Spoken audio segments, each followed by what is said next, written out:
espartanos, y si hay espartanos hay romanos. Y por lo tanto, si hay allá eso, acá también hay exactamente lo mismo, ¿no? Tenemos un pueblo filósofo, los mayas, tenemos un pueblo guerrero, los toltecas, ¿no? Mercurio y Atenea.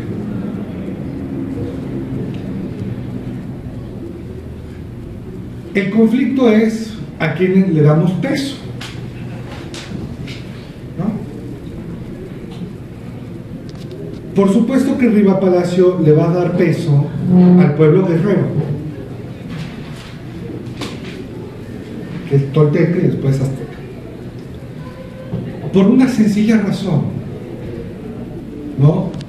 Porque este pueblo imaginario significa una cosa importante para el ámbito del siglo XIX, y es la idea del progreso, es la idea de la virilidad en una civilización, la idea de el continuo masculino en una civilización,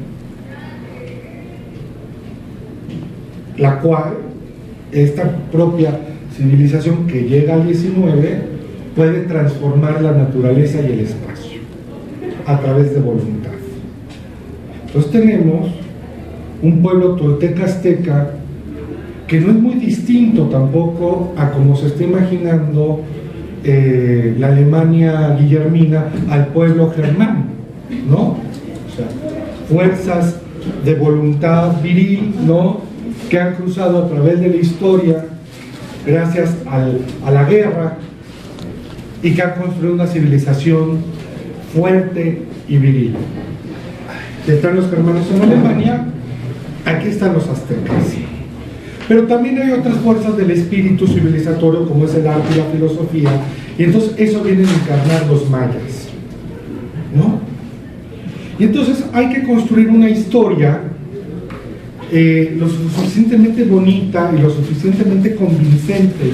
¿Convincente para quiénes? Convincente de que México va progresando, pero convincente para quiénes.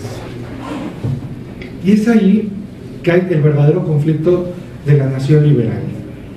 ¿Para quién va a operar la nación liberal? Nosotros estamos acostumbrados a identificar por el PRI, nación igual a pueblo, ¿no? Pueblo igual a nación, y la voluntad de la nación es la voluntad del pueblo, y la voluntad del pueblo es la voluntad del pueblo, ¿no? En el siglo XIX, que no hay una cultura de masas, o digamos, está empezando la cultura de masas, ¿para quién va a operar la imagen de la nación? Pensemos en esto. México, a través de los siglos, que es un volumen caro, que es por suscripción, que es un volumen muy fino, que se publica entre 1880 a 1888, ¿quién puede comprar ese volumen? Muy pocos, y menos aún leerlo. O sea, no es un volumen que se vaya a distribuir gratuitamente en las esquinas, ¿no? Se va a comprar, y entonces uno va a reunir México a través de los siglos, con pastas elegantísimas en piel, y uno las va a poner en su biblioteca en un lugar central para que se vea bonita en la biblioteca, y quizás si uno lo lea. Pero lo que quiero llevar es a reflexionar sobre quién está operando la nación, la idea de nación. Este tipo de nación liberal, a diferencia de la nación católica, que es una imagen popular, ¿no? O sea, todo el mundo, por medio de rezos, ir a la iglesia o sermones, sabe que la Virgencita es mexicana y que la Virgencita apareció aquí porque quiere mucho a los mexicanos, ¿no? Y podemos hacer un arco de esa forma de pensamiento desde 1847 hasta la visita del Papa Francisco. Entonces, ¿no? Francisco, el pueblo te quiere y eres mexicano y eres guadalupano. Eso que es tan popular y que nace en el 19 se va alterado por esta imagen de la nación histórica. ¿Para quién es esta nación? La nación liberal.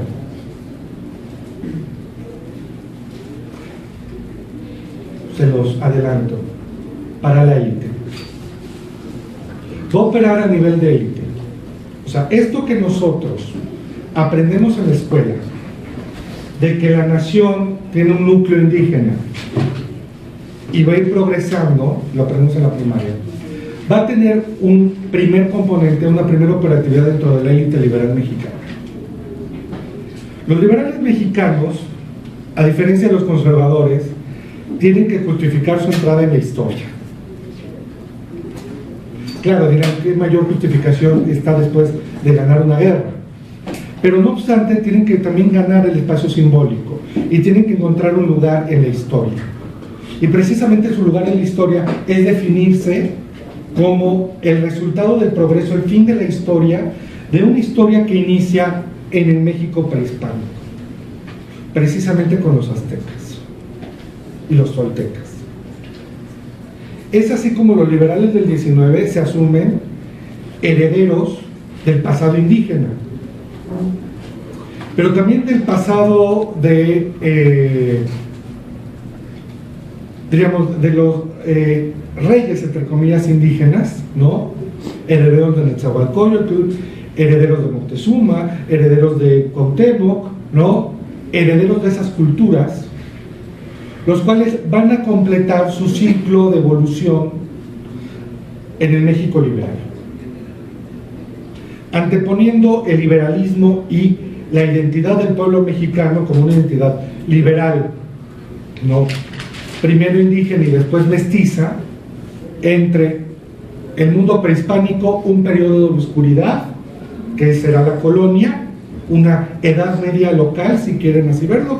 Riva Palacio y otros autores no tienen empacho en escribir y decir que la colonia es una edad media local, porque están siguiendo el mismo modelo de evolución europeo, y va a venir, por supuesto, un periodo de renacimiento, ¿no? Que será la independencia de México y de triunfo de la historia, que será el triunfo de los liberales, y especialmente con el triunfo de San Porfirio Díaz. Y ahí se acabó la historia. Este tránsito, que es, dice Mauricio Tenorio en otro texto, es un trenecito, ¿no? Parece que es un trenecito, ¿no? Que va jalando vagones, ¿no? O sea, hay una fuerza que es la locomotora, que es el progreso de la historia liberal, y va jalando vagoncitos, ¿no? Que va desde los aztecas hasta el porfiriato. Va a configurar la imagen de la nación mexicana, pero de la nación mexicana para la élite.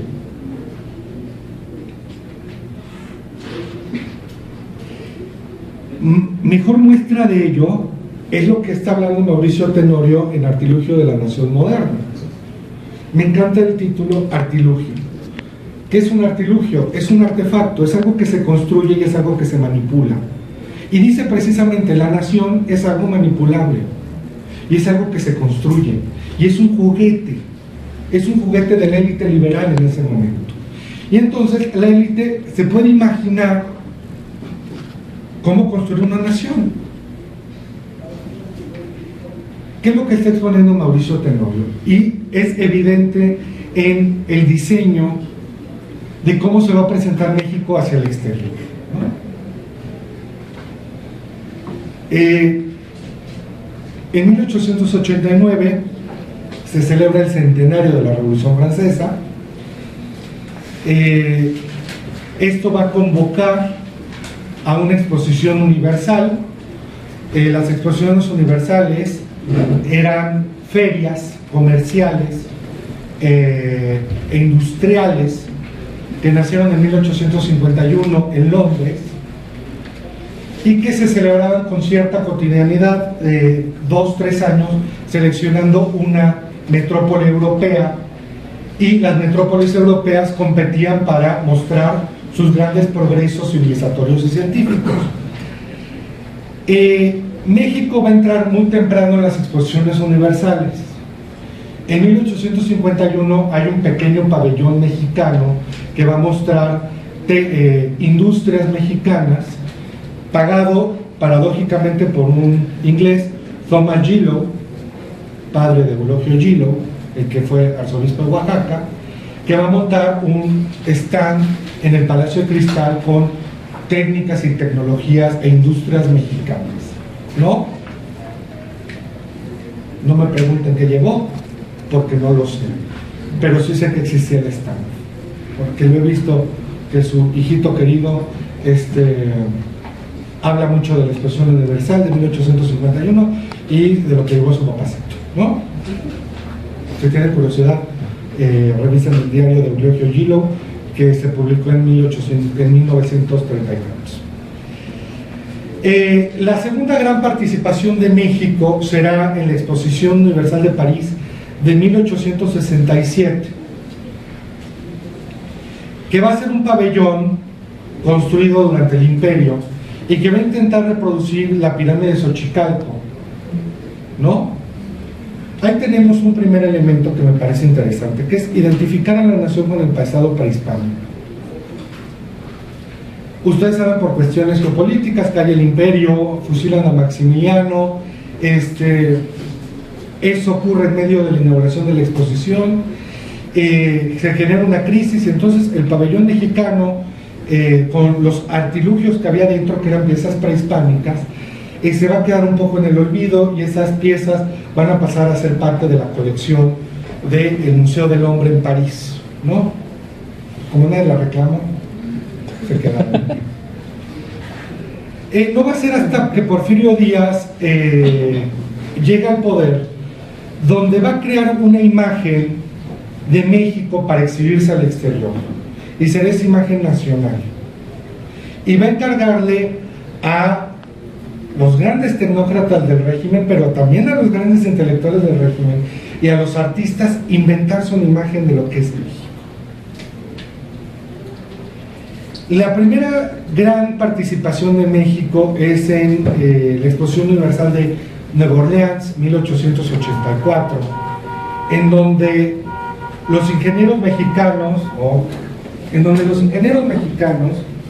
van a construir una estructura de acero, que es algo novedosísimo para la época, y van a construir una bonita imagen nacional. Van a inventar un edificio que se va a llamar la Alhambra Mexicana y que va a conjugar el arte morisco, el orientalismo, con el acero, y eso lo van a mandar a la Exposición Universal de Nueva Orleans. Entonces los asistentes a la Exposición de Nueva Orleans van a decir: ah, qué chistosos los mexicanos, es como una alhambra, es como una España ahí rara, ¿no? Y eso no pega. Ese edificio después se trae a México y es primero estuvo en la Alameda Central, es el famoso kiosco morisco, ¿no? Que ahora está en la Alameda Santa María de la Ribera. Cuando uno lo visita, a uno le puede parecer raro y alterado pensar que ese oriente podría representar a México, ¿no? Es unas mil y una noches, un palacio de las mil y una noches que va a representar a México, pero me parece evidente que en ese momento todavía no saben definir muy bien qué es México. Entonces puede ser el palacio de las mil y una noches. O sea, lo que sí han logrado definir es que México es una cosa distinta a Europa, pero no que tan distinta es. Cuando viene la Exposición Universal de 1889, la cual, por cierto, es boicoteada por la mayoría de los países europeos, ¿no? Va a conmemorar una revolución que decapitó a los reyes, y la mayoría de los países europeos son monarquías y se verían de muy mal gusto mandar representaciones, los reyes, a una exposición que va a celebrar precisamente una revolución que le cortó la cabeza a un rey. Entonces la mayoría de los países europeos no asisten a la Exposición Universal de 1889, lo cual obliga a que Francia diga: ¿y cómo vamos a llenar esto? Pues llámalo a los países de América Latina, ¿no? Algo podrán venir a enseñar, que sea plátano, tuna, papaya, ¿no? Algo, ¿no? Porque este espacio va a haber feo. No solo eso, ellos lo podrían llenar con el espacio colonial francés, que lo van a hacer, van a construir pabellones de Marruecos, pabellones del Canal de Suez, pabellones de Indochina, pabellones de Cochin, que era la parte de India, Cochin y Pondicherry, que era la parte que controlaba Francia de la India. Pero para darle carácter universal hay que invitar también a otros países. Entonces hay que invitar a los países latinoamericanos, ¿no?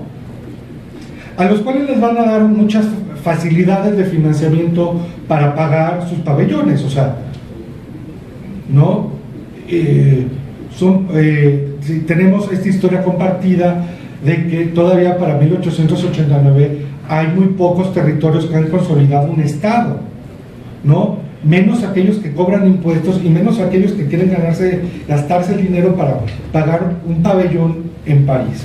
Pero para los latinoamericanos es importante también mostrarse en París como símbolo de civilización. México anhela mostrarse en París. ¿Por qué? Porque quiere mostrarse al mundo, y por el mundo tenemos que entender París, ¿no? Que es una nación civilizada, que es una nación confiable, ¿no? Que a pesar de que matamos al emperador que nos pusieron en 1867, pues ya hemos evolucionado lo suficiente para que vengan europeos a esta bonita tierra para explotar sus recursos, ¿no? Para mostrar que también México es una nación a la altura de las grandes naciones del mundo. Y por ello es importante mostrarse en París como una nación civilizada. Piensen en esta condición. En 1880, en los 1880, el 60% de los territorios del mundo son controlados o por la Gran Bretaña o por Francia. Hay muy pocas naciones independientes. Y recuerden que la justificación del colonialismo es decir, vamos a ir a civilizarnos, ¿no? Como son pueblos atrasados, hay una vocación de los pueblos europeos, es decir, vamos a ir a civilizarnos, a enseñarles educación, enseñarles medicina, enseñarles nuestra religión y mostrarles lo mejor del mundo, para que sean naciones civilizadas. México quiere mostrarse ante el mundo como una nación civilizada. No piensen para que no le invadan, eso no está en la mente del porfiriato, sino que quiere mostrarse como, digamos, una quinceañera que se quiere mostrar bella, ¿no? En su baile de 15 años. Mostrarse chula de bonita, que la tomen en cuenta, que no piensen que es una nación repleta de cactus y de apaches. Y entonces, entre 1880 a 1889, Porfirio convoca a una serie de sabios consultores que van a idear el pabellón mexicano en 1889. Y entonces surge una idea, dicen, como queremos mostrarlos la idea de progreso, hay que construir un pabellón azteca, un palacio azteca. Hay un consenso y sencillo. Ahora el problema es cómo eran los palacios aztecas, ¿no? O sea, recuerden, no hay, o sea, la arqueología apenas está ahí como que medio escarbando. Leopoldo Batra está ahí empezando a escribir sus cosas. Sí se sabe que hay un Teotihuacán, pero está cubierto de hierba. Sí se sabe que hay un Palenque, el cual sabemos porque hay fotos. Sí sabemos que hay un Chichén Itzá, el cual está cubierto de hierba, pero hay fotos. Y entonces, como tampoco hay dinero y mucho interés, tampoco por quitarle la maleza, hay que imaginarnos un palacio azteca. Y es precisamente el conflicto intelectual que va a mostrar Mauricio Tenorio, ¿no? Si vieron en las lecturas, el palacio azteca, ¿no? ¿Qué es esta defecio? Es espantoso. Sí, es espantoso. Empieza a gestionarse como, bueno, ¿y cómo nos los inventamos? ¿No? Y entonces dicen, lo primero es que hay que inventarse es que sea como un Teocalli, pero un Teocalli moderno, pero higiénico, pero práctico, pero que haya acero, pero que no haya mucho acero, para que esto se vea bien, ¿no? Esas discusiones muy de la intelectualidad mexicana, ¿no? Entonces le recomiendan a Peñafiel desarrollar el prototipo, y lo que está pensando también Peñafiel es referirse a la obra de Vicente Riva Palacio. Es decir, vamos a encontrar en el pasado referencias para construir el presente. Y lo que se va a encontrar es este modelo de héroes griegos, emperadores romanos, todos moradores de la náhuatl, ¿no? Y entonces va a crear y se van a imaginar y van a decir, bueno, vamos a presentar un pasado que no conflictúa a los europeos, pero especialmente que no conflictúa a la élite mexicana. ¿A qué me refiero con conflictuar? Que no sea un pasado que va a mostrar pobreza, va a mostrar conflicto o va a mostrar atraso. Entonces tienen que mostrar una invención, un artilugio. Y lo que van a inventarse es un palacio de maravillas, como era la Alhambra mexicana, pero ahora como una Alhambra azteca. ¿Qué van a seleccionar en la entrada? Van a seleccionar una serie de relieves que le van a dar la bienvenida al visitante y que van a representar gobernantes mexicanos, ¿no? Izcoatl, Netzahualcóyotl, ¿no? Que van a representar, como yo les decía, por un lado la guerra y por el otro lado la cultura. Y en medio una serie de cariátides, por así decirlo, con figuras de dioses aztecas muy bien seleccionados, ¿no? Como Tlaloc, ¿no? El dios del agua, y dioses que se inventan como el dios del comercio azteca, que nunca me acuerdo el nombre. Sí, perdón, es que el nombre es una cosa inventada, espantosa. Aquí está.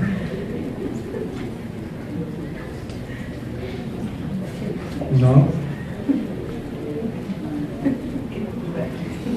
Yacatecutli, ¿no? Los que hablan náhuatl, no sé si eso quiere decir los del comercio, pero Yacatecutli, que no estoy seguro que no existe en el panteón azteca, si no me corrigen, se va a inventar el dios del comercio, Xochiquetzal, la diosa del arte, pero no es la diosa del arte, ¿no? Y Camachtli, el dios de la casa, ¿no? También deidades protectoras de la agricultura y la fertilidad, como Tlaloc, Centeotl y Chalchihuitli. Chalchihuitli,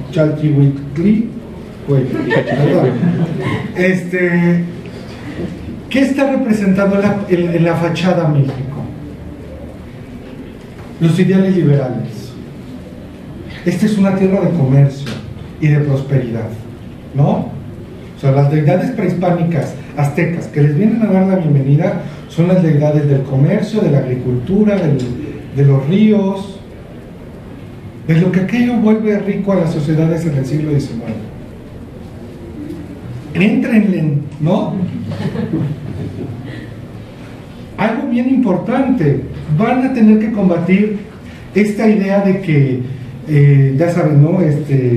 Aztecas comedores de carne humana, ¿no? Entonces quieren evitar cualquier referencia a sacrificios, cualquier referencia a eso, porque los va a colocar en la barbarie, y es precisamente lo que no quieren. Entonces hay que inventarse esta Atenas, Tenochca, ¿no? Para que permita en la fachada, dar una idea de consenso y de esplendor y de progreso azteca. Cuando uno entraba al pabellón, lo que se encontraba dentro era menos espectacular, cabe señalarse, ¿no? Era una estancia como cualquiera de ese momento, de hierro y acero, perdón, acero y cristal, pero que adentro iba a mostrarle a los visitantes las bondades de la nación mexicana.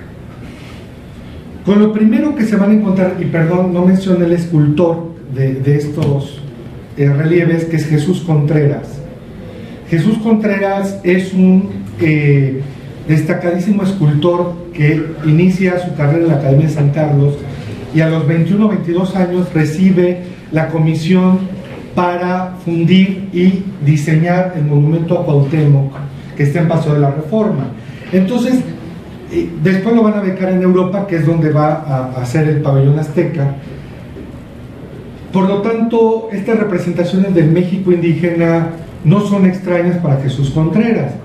Si ustedes ven el monumento a Cuauhtémoc y le han prestado atención, se pueden dar cuenta de lo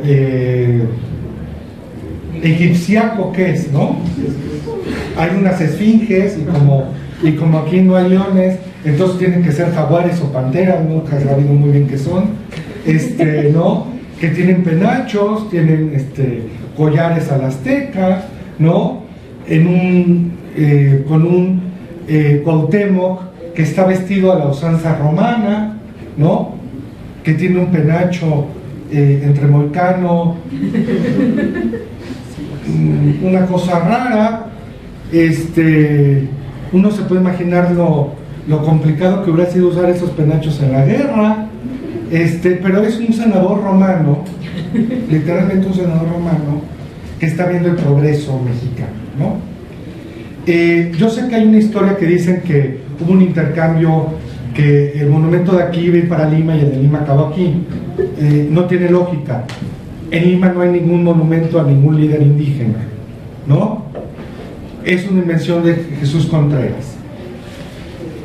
Conocedor de estos hibridismos indígeno-azteco-egipcios, Jesús Contreras va a diseñar también el interior del palacio, del palacio azteca. Lo primero que van a encontrar, por supuesto, es una maqueta con Cuauhtémoc. Claro, digo, a uno no lo convencionan para que no ponga lo mejor que uno le ha dado a la patria, ¿verdad? Pero adentro va a haber una exhibición de artefactos de varias naturalezas que para el visitante francés del siglo XIX les van a indicar una cosa, que es: México es un país confiable y México es un país civilizado. Lo primero que van a mostrar son stands con mapas, pero con mapas hídricos, con mapas de recursos, con mapas de recursos mineros, para el que llegue y lo visite y vea y diga: ah, es cierto lo que dicen de México, ¿no? Abunda la plata, abunda el oro, es una tierra riquísima, con, recordemos, muy poca población, ¿no?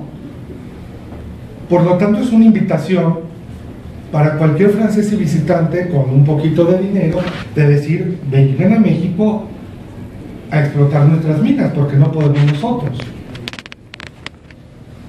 La segunda es todavía una imagen mucho más liberal del pabellón, que es exponer grandes paisajes de México para aquellos visitantes que no conocen el país y mostrarle la belleza de la tierra, pero también la oportunidad de la tierra y la vastedad de tierra que hay, que se lo encargan a José María Velasco. José María Velasco, saben, es un pintor que nace en el Estado de México, ingresa a la Academia de San Carlos en la década de 1850 y se va a volver en el pintor de cámara de los estados mexicanos desde el imperio de Maximiliano hasta Porfirio Díaz, ¿no? ¿Qué va a plasmar José María Velasco en ese momento? Paisajes. Si han visto, por ejemplo, aquí está, el Valle de la Náhuac, que se encuentra en el Museo Nacional de Arte, ¿no? Lo que muestra es algo que no era así. Un valle virgen con una pequeña ciudad en donde parece que no hay poblados, no hay población, es virgen. Para el espectador de eso, en 1889 dice: qué país tan maravilloso, no hay tierra. Precisamente todo de lo que adolecemos aquí en Francia, que somos muchos y no hay tierra, y por eso tenemos que emigrar y por eso tenemos que colonizar. ¿No sería maravilloso irnos a comprar una parcelita allá al lado de Azcapotzalco?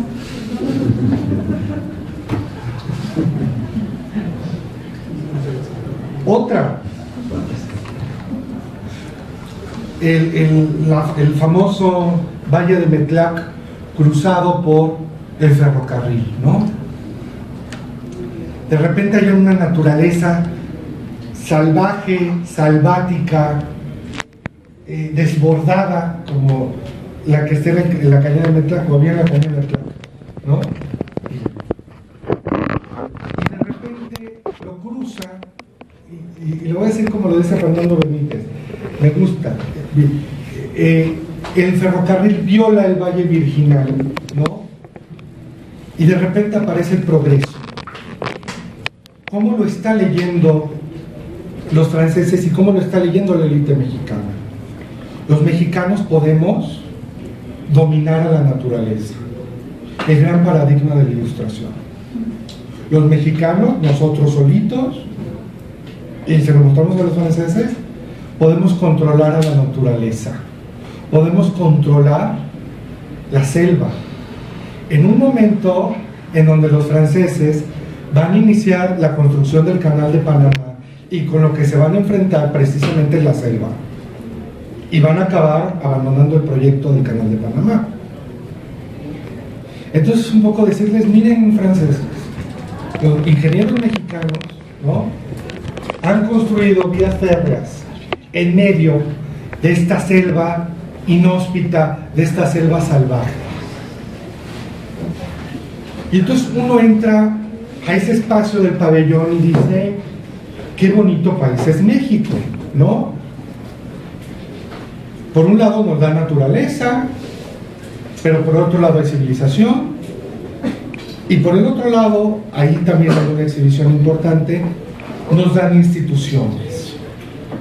Las dos grandes pinturas, ¿no? Perdón, soy pésimo para los nombres de los pintores mexicanos, ¿no? De Rodrigo Gutiérrez, El Senado de Tlaxcala, que está en el Museo Nacional de Arte, esta pintura, la cual es una invención también liberal, ¿no? ¿Cómo se puede justificar un país el cual siempre ha adolecido de instituciones democráticas? Pero eso no quiere decir que uno no se invente en el papel que hay instituciones democráticas, diciendo: hubo un senado en Tlaxcala, ¿no? Se reunieron los senadores de Tlaxcala, ¿no?, ¿qué es lo que está representando?, para discutir si se aliaban o no con los españoles.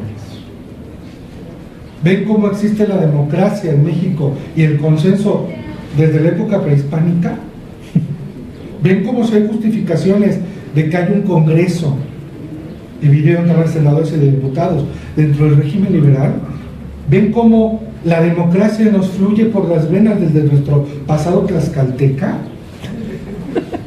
Es así, o sea, es el mensaje que quieren mandar. Claro, a nosotros nos parece grotesco, pero para la época es muy emocionante descubrir que, como los romanos y que como los atenienses, México también tiene instituciones democráticas con los tlaxcaltecas, ¿no? Eso se exhibe con una explicación, y entonces el visitante francés dice: ay, mira, qué maravilla, los mexicanos también tienen instituciones republicanas desde el pasado prehispánico, ¿no? Segunda pintura, el descubrimiento del pulque, ¿no? De José Obregón, ¿no? Que narra esta leyenda, que por cierto no es una leyenda prehispánica, es una leyenda que se inventó Riva Palacio, como todo lo que se inventó Riva Palacio, en donde la reina Xóchitl, que no sé muy bien qué está haciendo con un maguey, el chiste es que la curiosidad, ¿no? La lleva a descubrir el pulque, ¿no? Sí, quién sabe qué está haciendo la reina Xóchitl, o quién sabe qué necesidades tendría que se puso a descubrir el pulque, y entonces llega ante su marido el monarca con un bonito vaso de pulque de vidrio, que no existía en la época prehispánica, el vidrio, los vasos, el vidrio, y le dice: aquí mi rey, mira, aquí está el pulque, ¿no? Esa imagen que es para consumo exterior, el que lo está viendo dice: ahí el germen de las industrias mexicanas. Hay una industria de algo que no conocemos que se llama pulque, pero nos está hablando de que los mexicanos son igual de industriosos y tienen tal fervor por el comercio como lo tenemos en Europa. Es curiosa esta imagen del pulque, porque ustedes saben que si hay algo que, y ahorita lo vamos a ver, si hay algo que combatió a fuego y sangre el porfiriato, fue el consumo del pulque, ¿no? O sea, porque el pulque se consideraba atrasado, fue cuando se inventó el mito de que se dejaba fermentar con caca, o sea, todas estas cosas que van a decir, el pulque es una bebida atrasada, incivilizada, corriente, mejor tomen cerveza, mejor tomen vino, ¿no? Mejor tomen leche, ¿no? Pero para Europa, como quieren justificar, dicen: la industria mexicana nació con la invención del pulque. Wow. Y no solo eso, también van a llevar una serie también de artefactos y de patentes para mostrar el ingenio mexicano, ¿no? Por ejemplo, estas cosas que me parecen divinas,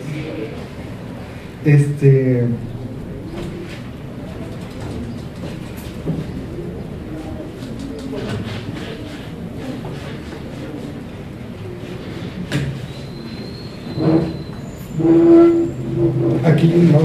La figura 13 que pueden ver, las industrias aztecas, ¿no?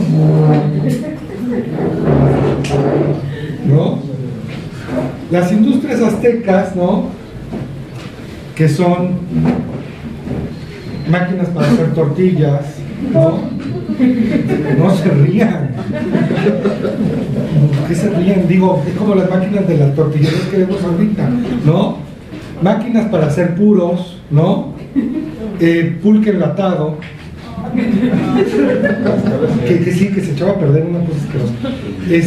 Alguna vez aquí alguien expuso, aquí en la ENA hicimos un coloquio sobre historia de las bebidas y llevó la patente para, enlatar el pulque, ¿no? Y entonces era una cosa súper sofisticada para enlatar el pulque, pero el problema es que, bueno, se tenía que vender con una cantidad de hielo descomunal, y entonces por supuesto pues nadie le quería entrar al negocio, ¿no? Pero no solo esas industrias, también piensen que es el momento en donde va a entrar al mercado una empresa mexicana que se llama Clemente Jacques y que va a enlatar chiles jalapeños, y que por eso se va a ganar un premio, una medalla de plata en la Exposición Universal de París, ¿no? O los Sauza, que ya hablamos de los Sauza, ¿no? Y el tequila, se va a llevar el tequila, entonces como industria se va a ganar premios en la Exposición Universal de París. O sea, también hay un juego de llevar industria y de decir, México es también un país de industrias, ¿no? Yo les menciono estas industrias raras porque, claro, llevan a la risa, pero también hay muchas industrias que entraron al mercado en ese año y que continúan hasta el día de hoy. Clemente Jacques, ¿no? Enlatando chiles jalapeños y chipotles. creo que le debemos mucho al señor Clemente Llamas. Por lo menos yo sí le estoy profundamente agradecido.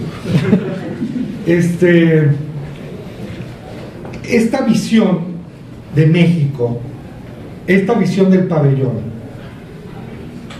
va dirigida para convencer a los franceses de que México es un país civilizado, pero para convencer también que México es un país civilizado, también las élites se tienen que convencer que viven en un país civilizado.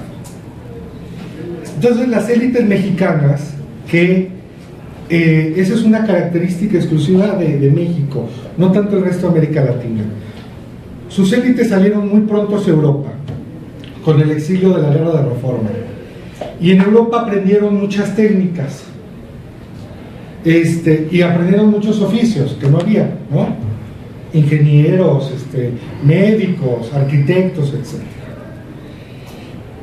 Y es cuando se instaura el régimen liberal en 1870, que todos estos hijos de hacendados, pero que obtuvieron un título de ingeniería en Alemania, un título de arquitectura en Francia, etc., pueden encontrar el espacio ideal para ejercer sus profesiones. Y en ese ejercicio de profesiones, por supuesto, también están los primeros antropólogos. Y ahí entra una función vital de la antropología mexicana para entender también la nación y la cultura mexicana, que es definir al mexicano. Los primeros antropólogos, ustedes saben, son médicos.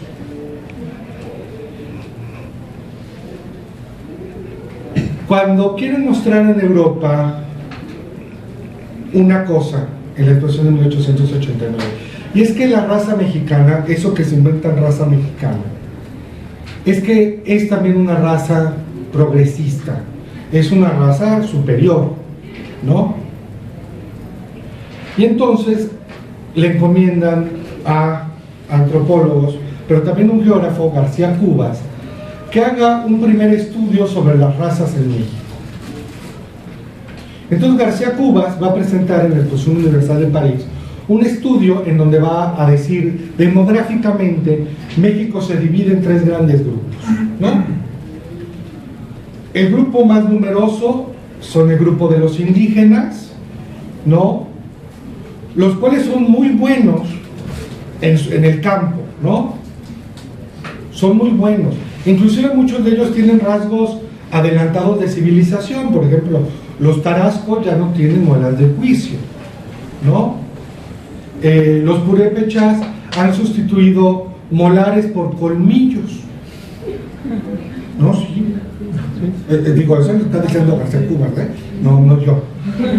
Eso es muestra de evolución, ¿no? O sea, Darwin tiene razón. Aquí la evolución nos ha llevado a un desprendimiento de las razas indígenas, en donde dentalmente ya han sustituido cosas que ya no sirven, ¿no? Los colmillos, ¿no? Medio ignorantes. Los sustituyo por unos molares. ¿Por qué llega a esa conclusión? Porque, bueno, encuentran enterramientos, y entonces García Cubas revisa las dentaduras y ve que faltan dentaduras, dientes, ¿no? Entonces, en lugar de cualquiera de nosotros diría el diente se descompuso, o simbólicamente se quitaban los dientes, o el diente se cayó con la edad, dijo evolutivamente tienen una mejor dentadura, ¿no? Muy científico, ¿no? Como yo les decía, eso de la lucha clase teotihuacana pertenece a la mismo gabinete, ¿no? Ese es el primer grupo, pero recordemos algo que dice García Cubas: si están en el campo son muy buenos, son muy dóciles, en serio, qué buena gente son, ¿no? Hay un segundo grupo que son los mestizos, que es el grupo racial que va a impulsar a México adelante, que ya se ha sentado en las ciudades, que es digamos, la raza en donde hay los grandes profesionistas, los grandes comerciantes, los grandes pensadores, los grandes maestros, y son los que van a llevar a México adelante, que son alrededor del 38%. Y hay un 18% de la élite mexicana, la cual, ojo, es blanca, les repito, es blanca, muy blanca, ¿no? La cual habla inglés, francés e italiano, no tiene que hablar español para comunicarse con sus semejantes, ¿no? Y ellos son la muestra del triunfo de la civilización europea en México. Ojo, hay un cuarto ahí que no lo vamos a mencionar, que son los, así dice, los salvajes del norte, porque esos son una carga que tiene el Estado, pero nadie los va a pegar. ¿Se acuerdan que la clase pasada hablamos de la guerra del Yaqui, no? Entonces, hay un silenciamiento, sí, pero... ¿Y los negros no lo mencionan? No. En México, acuérdate que en México no hubieron afrodescendientes hasta 1992 con la celebración del triple centenario. No, antes sí es cierto, antes sí existía Zamorita, ¿no? Pero...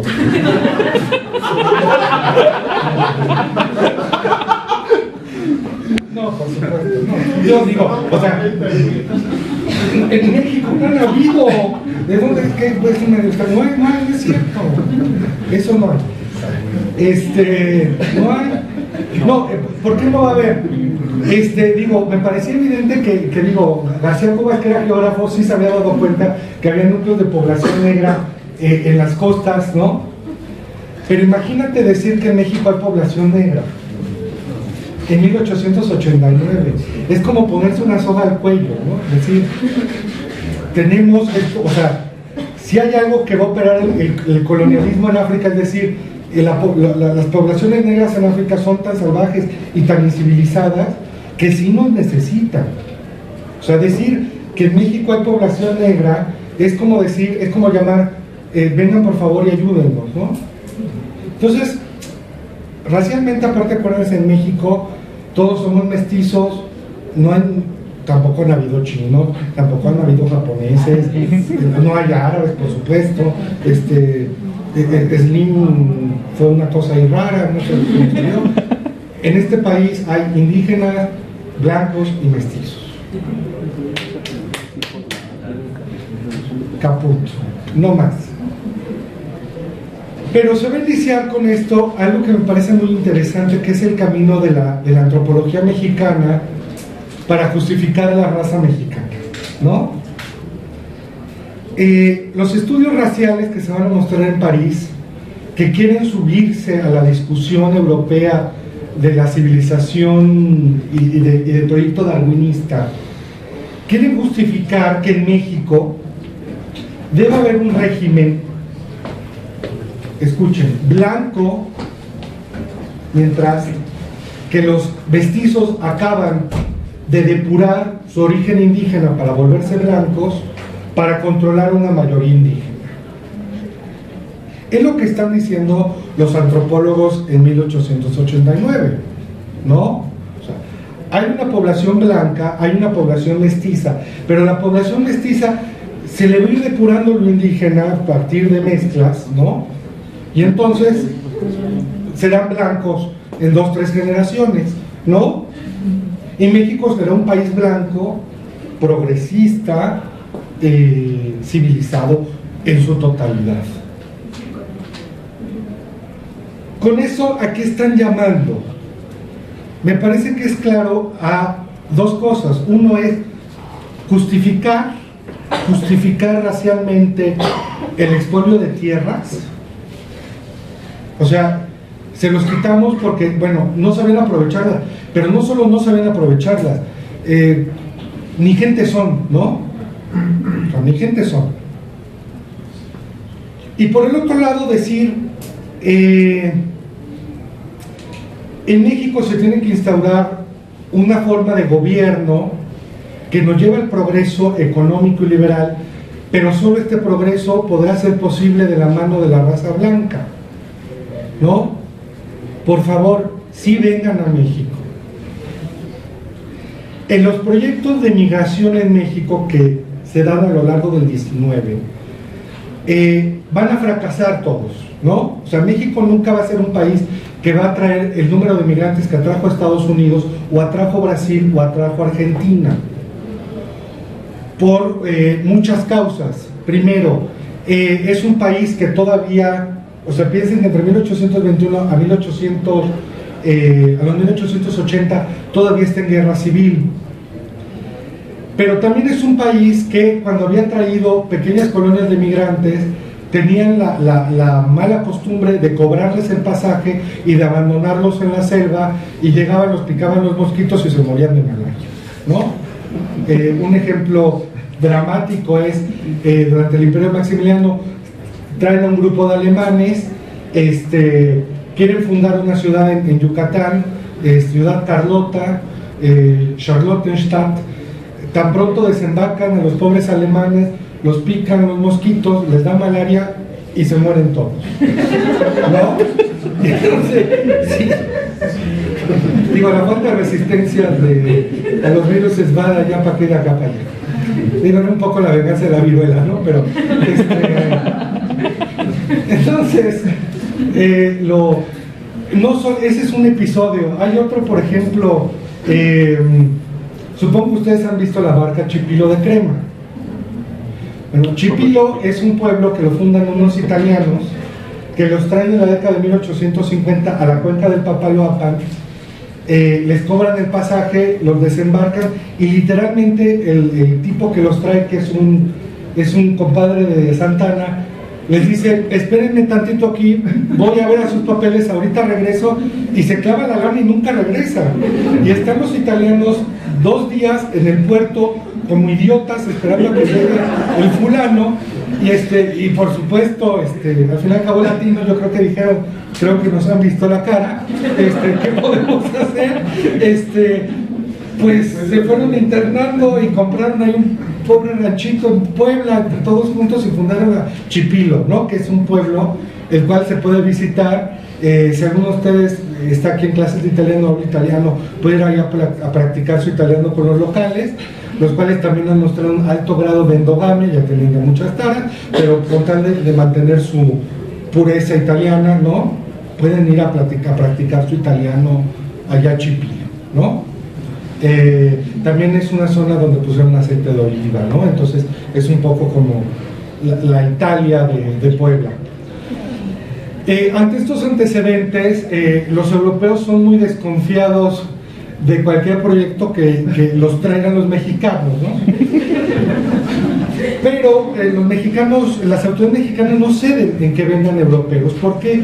Porque tienen en la mente que a medida que haya mayor inmigración europea, se va a aplicar el dicho que todos lo hemos aplicado de ahora sí se va a mejorar la raza, ¿no?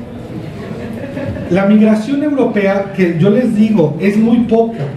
O sea, si uno lo contrasta con lo que ocurrió en Estados Unidos o lo que ocurrió con Argentina, en México es muy poca.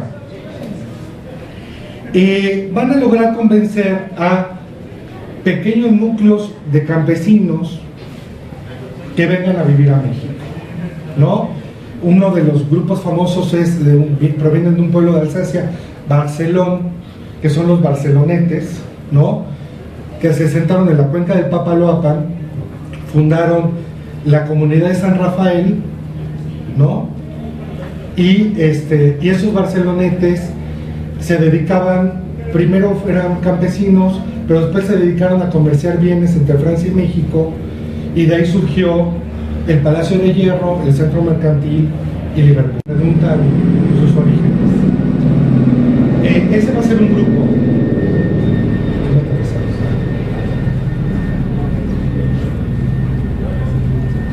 Pero el grueso de la migración europea sigue siendo una migración española, lo cual tampoco no quieren que llegue.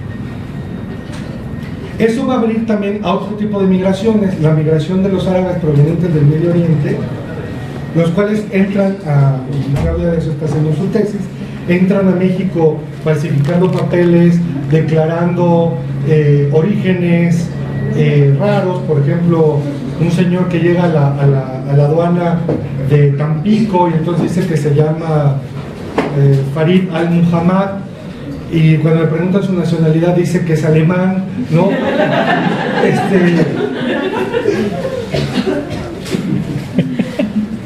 Pero lo importante es entender que el plan del gobierno mexicano es sustituir demográficamente a la población, ¿no? O sea, esta población se tiene que sustituir por medio del mestizaje,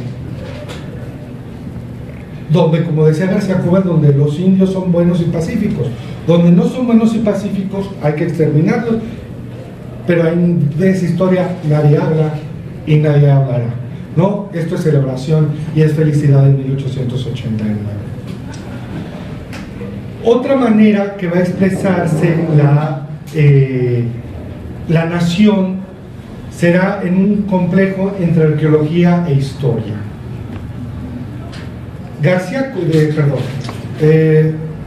Riva Palacio, junto con Batres, va a organizar también una exposición de artefactos así le llaman, prehispánicos. Van a enviar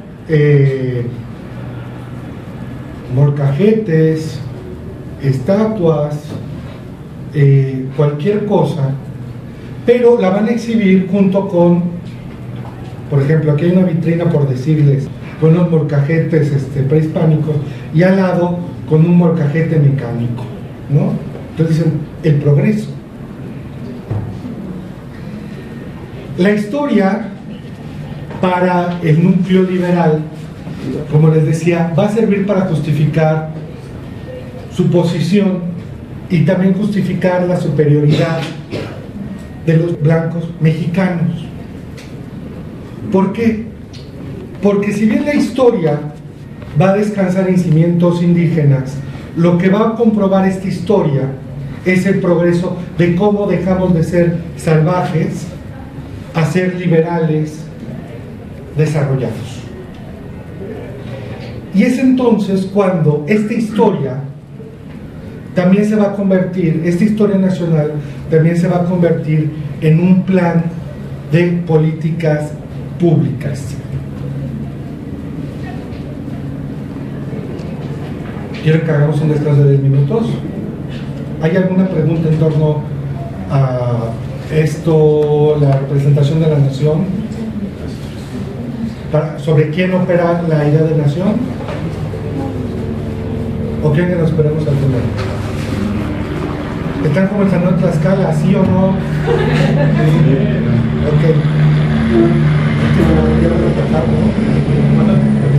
Entonces nos vemos en 10 minutos. 2:30. Sharp.